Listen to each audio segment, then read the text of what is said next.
Sunday म्हणले की प्रत्येकाचा काही ना काही प्लॅन ठरलेला असतो, पण ही एकदा कुकरमधली अंडा बिर्याणी बघितली असा तर गॅरंटी देऊन सांगतो प्लॅन बदलशीला.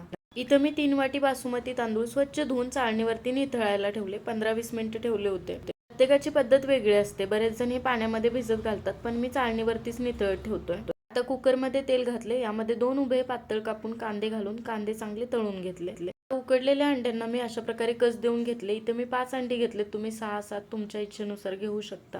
आता यावरती हळद, मीठ, तिखट घालून मिक्स करून घ्यायचं आणि मगाशी जे तेल उरलं होतं यामध्येच ही अंडी 2 मिनिटं तळून घेतली. अंडी मात्र तिखट मीठ घालून नक्की तळून घ्या, यामुळेच बिर्याणीला चव छान येते. तर यातलं थोडंसं तेल मी कमी केलं आणि यामध्ये खडे मसाले, त्यानंतर 2 उभे कापून पातळ कांदे, 1 टोमॅटो घालून चांगलं परतून घेतलं.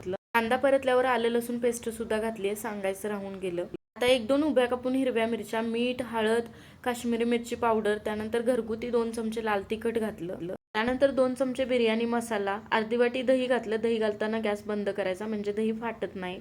दही मसाल्यांसोबत छान परतून घेतल्यानंतर बारीक चिरून पुदिना आणि कोथिंबीर घातली आहे. नितळून घेतलेले तांदूळ घातलं, परत मिक्स केलं आणि यावरती मी 6 वाटी पाणी घातले. 3 वाटी तांदळाला 6 वाटी पाणी घातलं. तुम्ही तांदूळ कोणते वापरताय त्यानुसार पाणी घाला.